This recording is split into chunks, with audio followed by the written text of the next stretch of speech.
Hello everyone, मैं हूं advocate Rahul Mishra. आज मैं आप लोगों से बात करूंगा 376 यानी बलात्कार या रेप के बारे में। जो फेक एलिगेशन, फर्जी एलिगेशन आप लोगों के ऊपर लगाए जाते हैं, उससे कैसे मुक्ति पाएं, उससे निकले कैसे। आज मैं इस मुद्दे पर आप लोगों के साथ डिस्कशन करने वाला हूं। वीडियो स्टार्ट करूं उससे पहले मेरी हर बार की तरह आप लोगों से रिक्वेस्ट है कि अगर आप लोग चैनल पर नए हैं या पहली बार आ रहे हैं या अभी तक आप लोगों ने इसे सब्सक्राइब नहीं किया तो प्लीज सब्सक्राइब करिएगा। साथ ही साथ एक हम्बल रिक्वेस्ट और है कि अगर आप मुझसे पर्सनली बात करना चाहते हैं, किसी मुद्दे पर मेरा ओपिनियन चाहते हैं, तो अपनी अपॉइंटमेंट शेड्यूल कराकर मुझसे बात कर सकते हैं या मेरे चैम्बर आप आ सकते हैं। लेकिन उसके लिए आपको अपॉइंटमेंट बुक करानी होगी। अपॉइंटमेंट के नंबर आपको डिस्क्रिप्शन में मिल जाएगा। चलिए हम लोग वीडियो स्टार्ट करते हैं। देखिए दोस्तों, जब भी फर्जी रेप के एलिगेशन लगाए जाते हैं, उसमें एलिगेशन में ज्यादातर क्या होता है, शादी का झांसा देकर मेरे साथ लगातार 4 वर्षों से शारीरिक संबंध बनाए गए।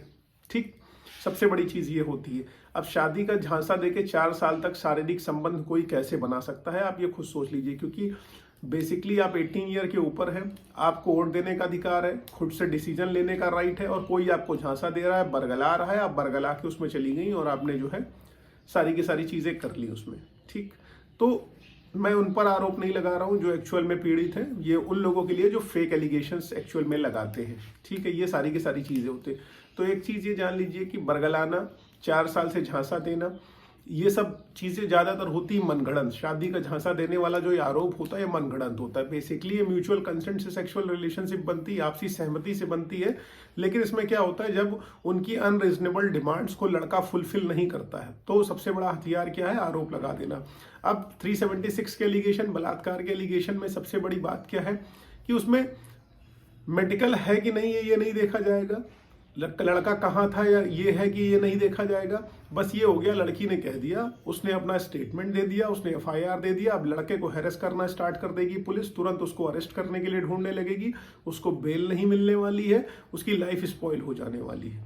तो इस कंडीशन में क्या होगा, इस कंडीशन में गुलाटी वाला एक जजमेंट है, आप ढूंढ लीजिएगा। गुलाटी वाला जजमेंट, अगर नौकरी का झांसा देकर या शादी का झांसा देकर 4-5 सालों से रेप के एलिगेशन वाला सिस्टम कुछ आपके ऊपर लगा हुआ है, तो गुलाटी वाला जजमेंट यूज करके आप जो है बेल पा सकते हैं इस मैटर में।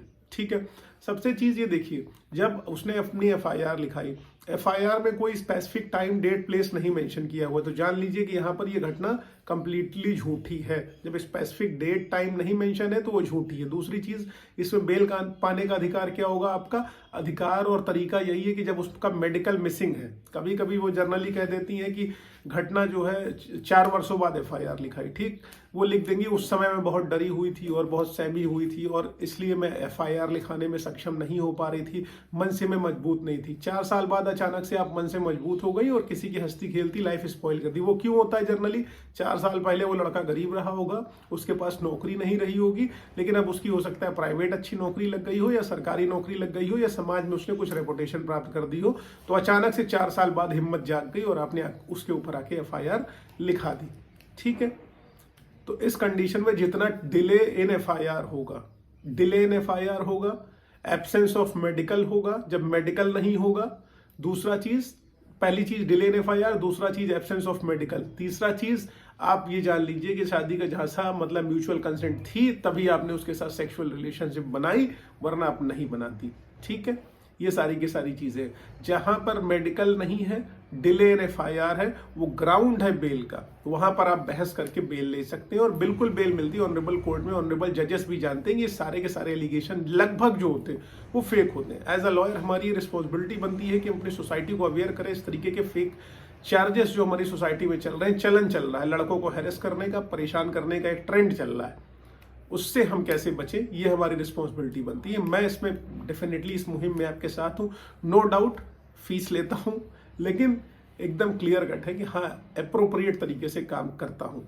लेकिन मुद्दा यहाँ पर ये है कि अब भैया हो गया है तो हमारी पुलिस बात सुनने को तैयार नहीं है, हमारी बात जो है प्रशासन सुनने को तैयार नहीं, हमारी बात जो है कोर्ट सुनने को तैयार नहीं, तो हम करें क्या। इस कंडीशन में सबसे बड़ी चीज है कि आप अपने आप को अरेस्ट होने से बचाइए। अरेस्ट होने से कैसे बचाएंगे, आप भाग जाइए। भाग जाने का तात्पर्य जब तक, क्योंकि एंटीसिपेटरी बेल पाना आपका कानूनी अधिकार है, एंटीसिपेटरी बेल आप अप्लाई कर सकते हैं। एंटीसिपेटरी बेल के लिए अप्लाई करिए, नहीं मिल रही है कोई बात नहीं, आप हाई कोर्ट में, अगर आप के पास क्वेश्चन के अप्रोप्रिएट एविडेंसेस हैं कि हाँ मेरे ऊपर जो एफआईआर बनी है वो बननी नहीं चाहिए थे, तो आप हाई कोर्ट में क्वेश्चन के लिए आइए। पहली डेट पे मैं बता रहा हूँ कि आपको अरेस्ट स्टे मिल जाएगा। अरेस्ट स्टे अगर आपको पहली डेट पर मिल जाता है तो आप ये जान लीजिए कि अब आपको अरेस्ट कोई नहीं कर सकता, अरेस्ट जब तक चार्जशीट सबमिट नहीं होगी। इस दौरान कि आप क्वेश्चन में आए हुए हैं कि सारे के सारे एविडेंसेस जो भी आपके फेवर में है, जैसे आप मान लीजिए किसी दिन का घटनाक्रम दिखाया गया, उस दिन आप किसी अपनी नौकरी पर थे या कहीं बाहर थे या कहीं फंक्शन में थे या किसी रिलेटिव के यहाँ थे, वो सारे के सारे एविडेंसेस लाके कोर्ट में लगाइए और कोर्ट को बताइए कि हम थे ही नहीं उस दिन।